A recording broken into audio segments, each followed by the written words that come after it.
지금 미국 양자 컴퓨터 섹터는 연구 중심의 기대감에서 사업 중심의 성과 경쟁으로 옮겨가는 구간입니다.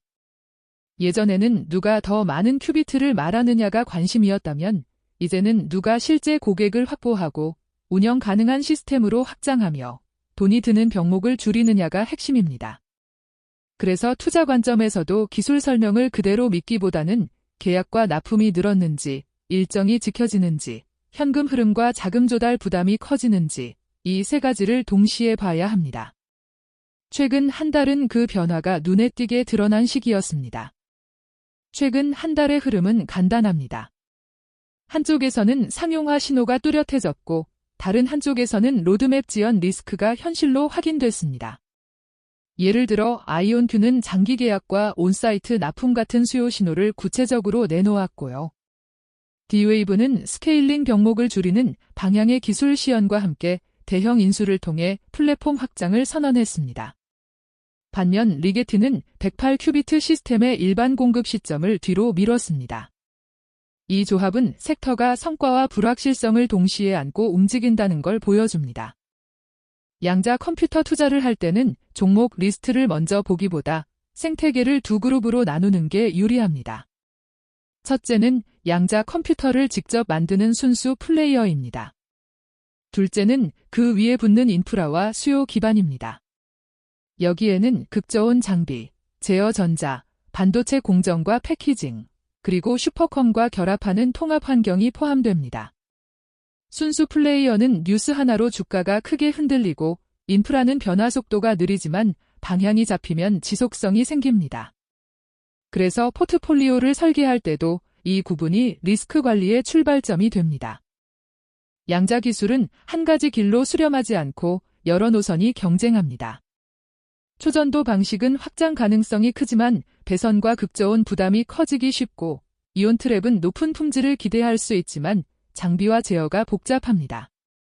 포토닉은 제조와 공급망이 관건이고 애닐링은 특정 문제에 강점이 있지만 범용성 논쟁이 있습니다.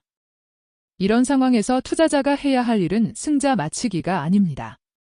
각 회사가 어떤 병목을 해결하려 하는지, 그리고 그 해결이 숫자와 고객 사례로 확인되는지 여기에 초점을 맞추는 게 훨씬 현실적입니다. 양자 컴퓨터의 상용화는 4가지 병목을 얼마나 줄이느냐에 달려 있습니다. 첫째는 오류 정정과 논리 큐비트입니다. 둘째는 배선과 극저온 문제입니다.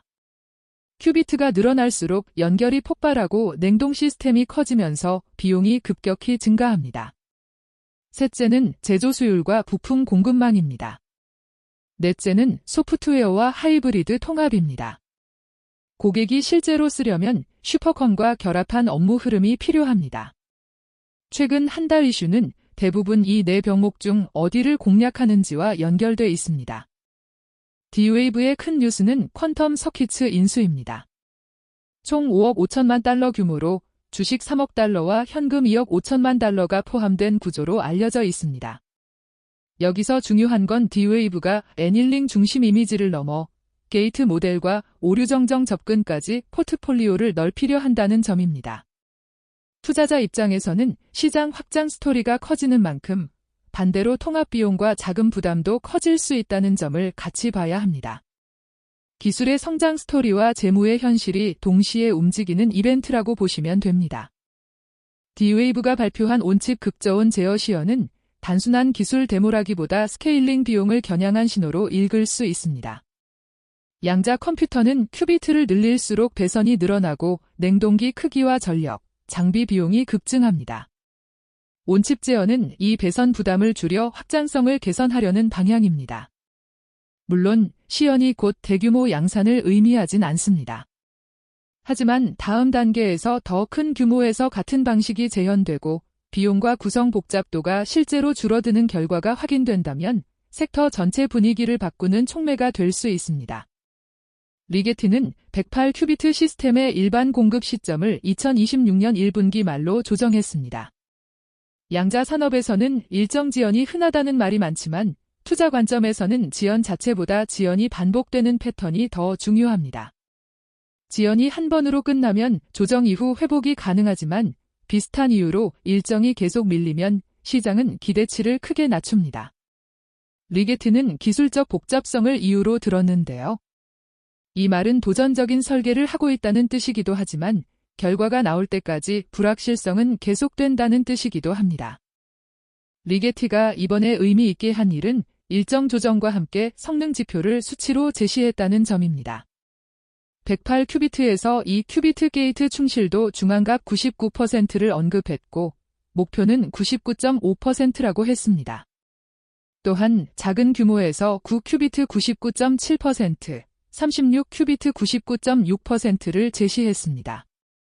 투자자는 여기서 큐비트 수 자체보다 규모가 커져도 품질이 유지되는지를 봐야 합니다. 다음 업데이트에서 목표 수치 달성과 함께 일반 공급 일정이 지켜지는지 이 두 가지가 핵심 체크 포인트입니다. 아이온큐는 퀀텀 바젤과의 파트너십을 확장하면서 총 계약 가치가 6천만 달러 이상이라고 밝혔습니다. 그리고 온사이트 기반의 운영을 2029년까지 연장하는 내용이 포함됐습니다. 이 유형의 발표가 중요한 이유는 양자 기업의 단기 성과가 손익계산서보다 계약의 질에서 먼저 드러나기 때문입니다. 금액이 크고 기간이 길수록 그리고 운영이 현장에 붙을수록 고객 락인과 후속 프로젝트 가능성이 커집니다. 즉 아이온큐는 수요의 가시성을 한 단계 끌어올리는 신호를 준 셈입니다. 아이온큐는 한국과학기술정보연구원에 100큐비트 템포 시스템을 제공한다고 발표했습니다. 여기서 핵심은 단순한 시스템 제공이 아니라 슈퍼컴 클러스터와 결합한 온사이트 하이브리드 통합이라는 점입니다. 고객 입장에서는 양자를 체험하는 수준을 넘어 실제 업무 흐름 안에서 시험하고 적용할 수 있는 기반이 생깁니다. 기업 입장에서는 레퍼런스의 질이 달라집니다. 이런 사례가 늘어나면 시스템 판매뿐 아니라 운영 지원, 소프트웨어, 응용 프로젝트로 매출의 형태가 확장될 가능성이 커집니다. 퀀텀 컴퓨팅은 루미나 세미컨덕터를 1억 1천만 달러 전액 현금으로 인수하는 계약을 발표했습니다. 이런 인수는 공급망과 제조 역량을 내부로 끌어들이겠다는 의도가 분명합니다.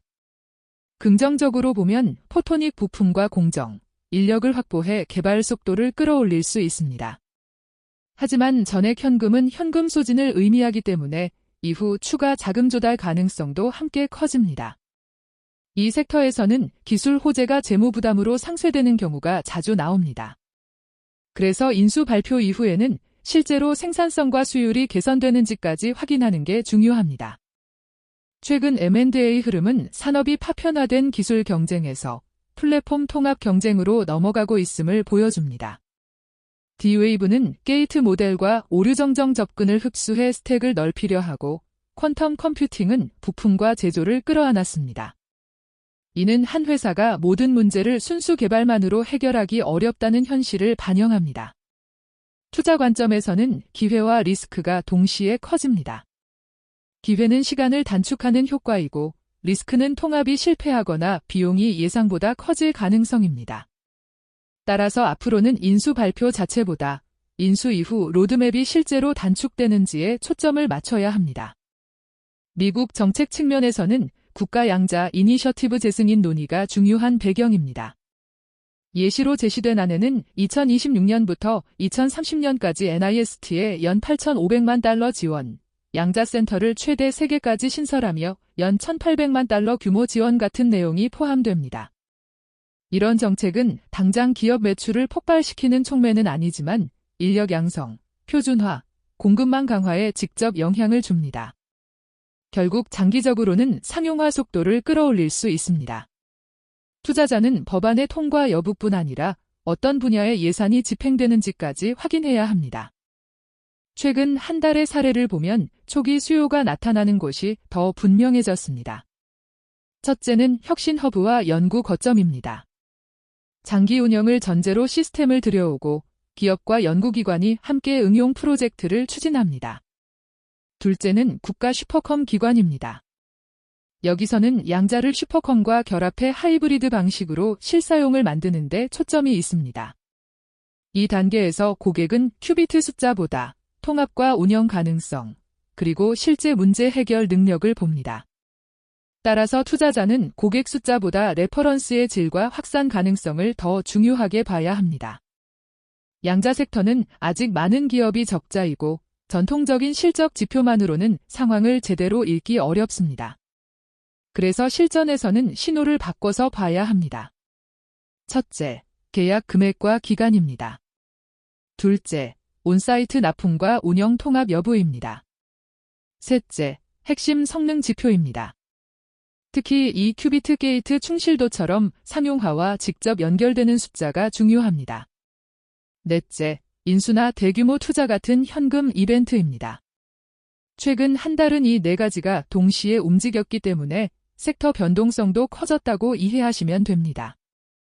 첫 번째 리스크는 기술과 일정입니다. 여기서 중요한 건 지연이 발생했을 때 감정적으로 반응하지 않는 겁니다. 대신 세 가지를 보시면 됩니다. 첫째, 지연 사유가 새로운 병목인지 기존 문제를 해결하지 못한 것인지 확인합니다.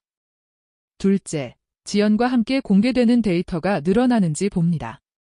수치와 테스트 결과가 늘면 불확실성은 줄어듭니다. 셋째, 다음 마일스톤이 실제로 지켜지는지 봅니다. 양자 섹터에서는 이 과정을 반복해서 확인하는 사람이 장기적으로 더 안정적인 의사결정을 하게 됩니다. 두 번째 리스크는 자금입니다. D-Wave 인수에는 현금 2억 5천만 달러가 포함돼 있고 퀀텀 컴퓨팅 인수는 1억 1천만 달러 전액 현금입니다. 이런 이벤트는 기술 스토리를 키우지만 동시에 현금 소진과 추가 조달 가능성을 키웁니다. 특히 규모가 작은 기업일수록 좋은 뉴스가 나와도 증자나 전환성 자금 조달로 주주 가치가 희석되는 경우가 생깁니다.